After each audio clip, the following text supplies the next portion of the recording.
She is the CEO and founder of Empower Moms, helping women reclaim their time, energy, and identity in a world that asks for more. Please welcome Dr. Emily Jacobs.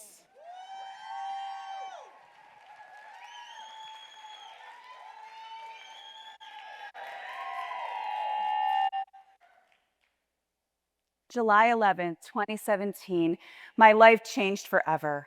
I had just given birth to my first daughter, and 8 weeks later, I'm looking at her beautiful little eyes and her little body, and at 38 years old, I became a mom. All of my dreams had come true. Wait a minute. All of my dreams have come true? Now what? What happens to me? Yeah, that's the part that most people get a little uncomfortable because you're not supposed to ask that as a new mom. And when I said the words out loud, I heard, "You're a mom now. Why do you need to have dreams? Isn't that enough?" You see, I was so deeply grateful. It's just no one prepared my ambitious little heart for the day that the ultimate dream arrived. I didn't want to be done.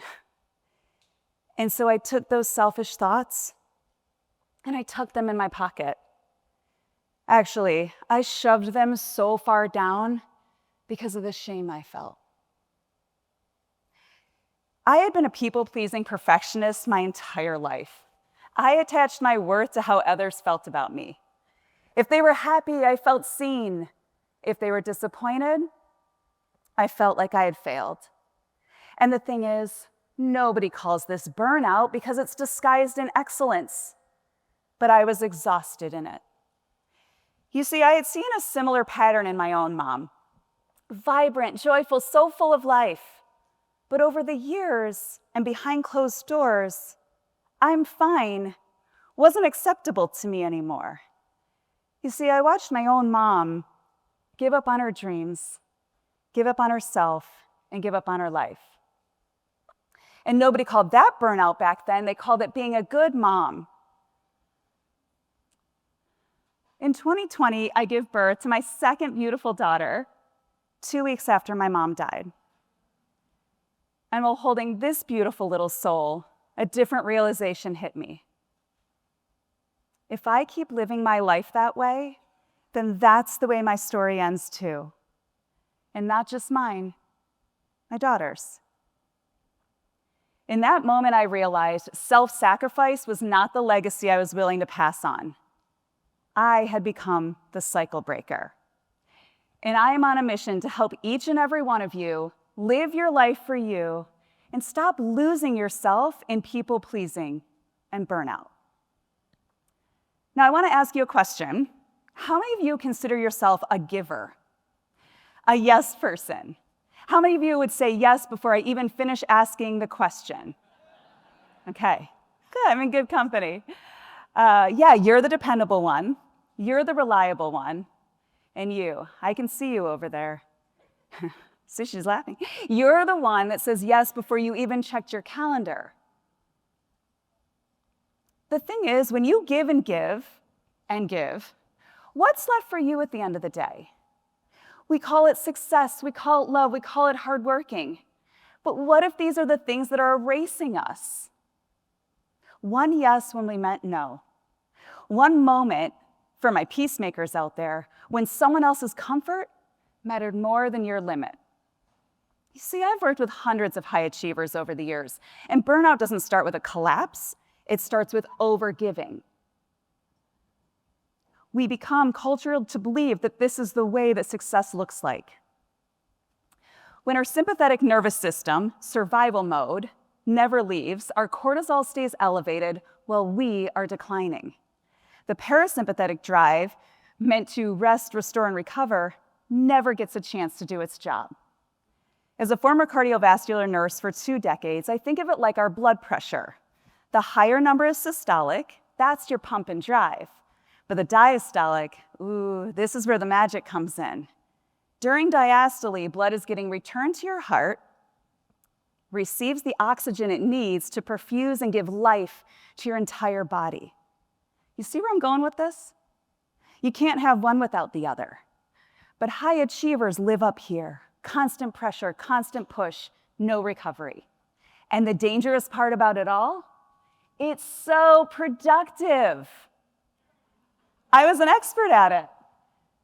Culturally, we've been rewarded for this. We praise the people that never say no, and we've been made to believe that self-sacrifice is the greatest form of success. But what if we're wrong? What if success isn't about doing more? What if it's about protecting what matters? Because burnout doesn't just happen to us. It's something we participate in. Let me say it a little different. Burnout is a choice.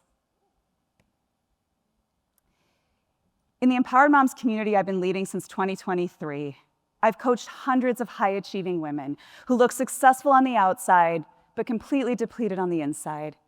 And the pattern's always the same. It's not a lack of ambition, it's not a lack of purpose, it's a lack of boundaries. And when you start serving boundaries, become the greatest form of self-respect.